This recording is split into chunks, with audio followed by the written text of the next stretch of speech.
부동산, 그중에서도 전세 얘기 한번 해보도록 하겠습니다. 요즘에 매매가보다 전세값이 더 높다고 하죠. 전세 구하시는 분들 참 애 많이 쓰실 것 같은데요. 현재 좀 어떤 상황인지, 그리고 과연 돌파구는 어디에서 찾아볼 수 있을지 함께 고민을 해보도록 하겠습니다. 현재 건설부동산부의 김혜수 기자 스튜디오에 나와 있습니다. 어서 오세요. 네, 안녕하세요. 네, 안녕하세요. 전세나 심각한 거야 모두 잘 아실 것 같은데요. 네. 진짜 만만치가 않습니다. 현재 상황이 어떤지부터 좀 현장 얘기를 해주시겠어요?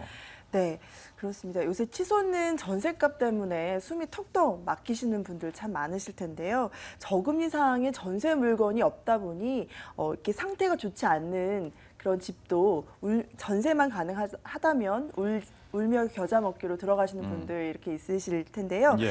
상황이 이 때문에 서민층에서는 임대주택을 또 알아보시는 분들도 많습니다. 일정한 소득 요건을 충족하면 저렴한 임대료에 임대주택에 거주할 수 있기 때문인데요. 이에 대한 관심도 크게 늘어났습니다. 임대주택에 대해서 많이들은 아실 것 같은데 종류가 SH에서 나오는 것도 있고 LH도 있고 하다 보니까 잘 이게 구분이 안 되는 것 그렇죠. 같아요. 좀 네. 소개를 해주시겠어요? 네, 일단 임대주택은 공공기관이나 민간 업자가 무주택 서민을 위해서 공급하는 주택을 말하는데요. 가장 대표적인 게 바로 국민임대주택입니다. 국민임대주택은 소득 4분위 이하 계층의 무주택 저소득층의 주거 안정을 위해서 국가 재정과 또 국민주택기금을 지원을 받아서 국가나 지방자치단체 또 한국토지주택공사 또는 지방공사가 공급하는 주택을 말합니다.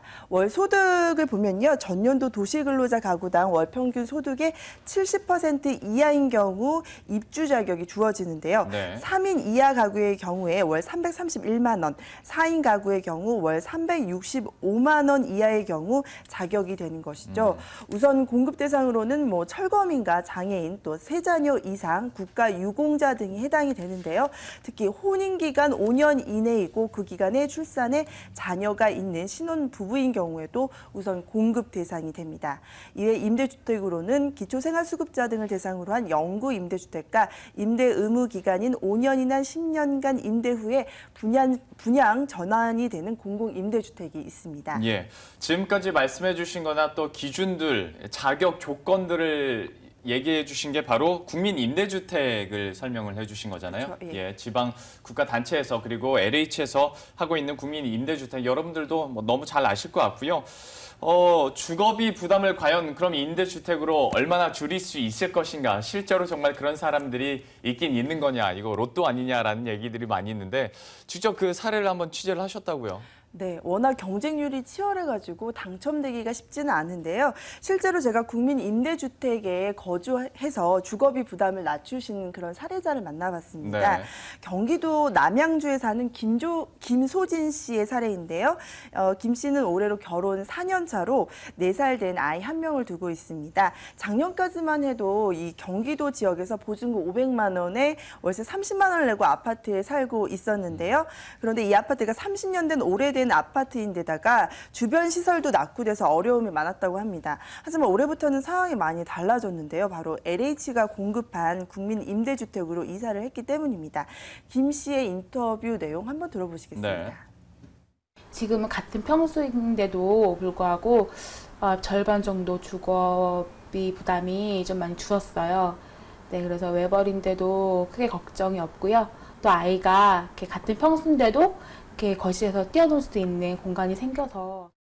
네, 김 씨의 경우는 보증금은 6,400만 원으로 많이 올랐지만 월세가 14만 원으로 예. 이전보다는 반 정도 줄어들었고요.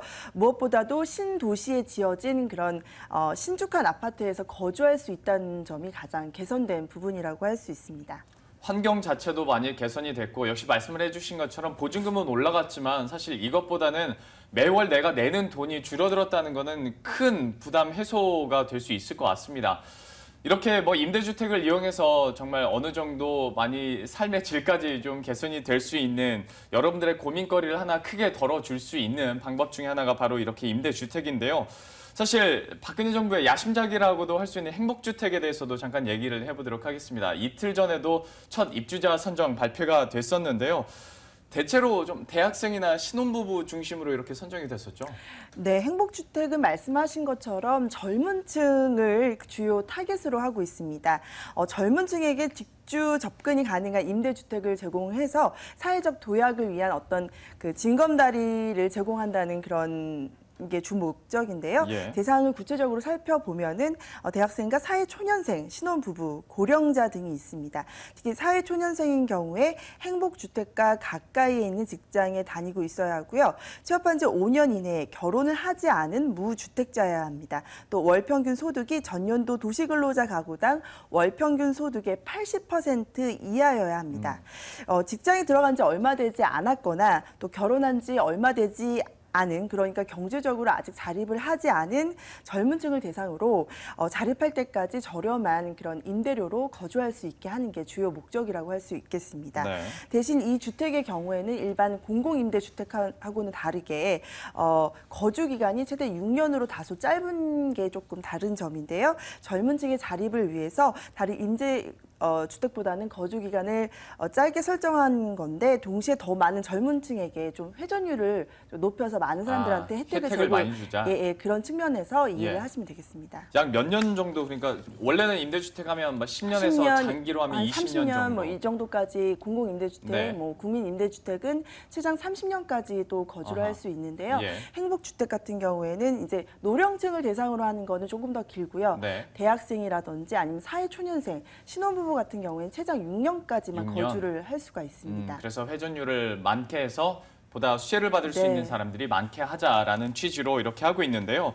뭐 인기가 많은 건 많이들 알고 있으실 테고, 그리고 자격 조건이 되더라도 이게 경쟁률이 워낙 그렇죠. 세서요. 네. 실제로 경쟁률이 어느 정도 나오던가요? 네. 지난 7월에 LH가 공급한 삼전지구의 행복주택의 경우에는 평균 경쟁률이 80대 1에 달했습니다. 네. 근데 이제 구체적으로 좀 보면은 더 많이 높았는데요. 20제곱미터의 작은 규모인데도 불구하고 사회초년생 경쟁률은 208대 1에 달했고 네. 대학생은 53대 1, 신혼부부가 26제곱미터는 5대 1, 또 41제곱미터는 69대 1로 공급 대상별로 고루 높은 경쟁률을 보였습니다.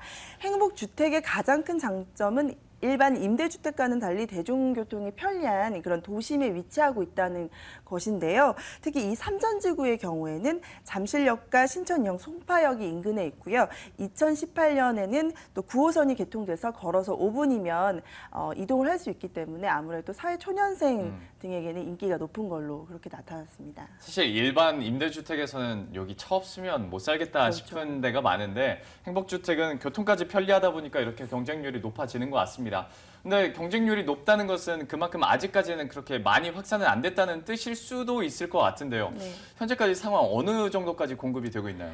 네, 이제 올해나 이제 내년까지는 또 이 LH가 이런 삼전지구 외에도 다른 이제 시범지구를 좀 확대를 해서 더 이제 사회초년생이나 지금 현재까지로는 사회초년생에 대한 어떤 공급이 더 필요하다라는 목소리들이 많이 나오고 있습니다. 왜냐하면 네. 이제 공급 그 규모가 그 사이즈가 작다 보니까는 네. 신혼부부보다는 사회초년생이나 대학생들한테 더 1인 알맞다, 가구에게. 그런 이제 의견들이 있어서 네. 이런 쪽으로 조금 확대하는 쪽을 고려하고 있는 걸로 알고 네. 있고요. 예, 그렇습니다. 예. 좀 더 좀 좋은 겁니다. 사실 우리들에게 있어서는 사회 초년생들이 집을 얻는다는 것도 쉽지 않은 일인데, 이런 행복주택을 통해서 좀 더 혜택을 받는 사람들도 훨씬 많이 늘어났으면 좋겠습니다. 좀 이런 상황 어떻게 얼마나 더 공급되는지는 저희가 추후에 계속해서 또 업데이트를 시켜드리도록 하죠. 지금까지 건설부동산부의 김혜수 기자와 함께했습니다. 고맙습니다. 네, 고맙습니다.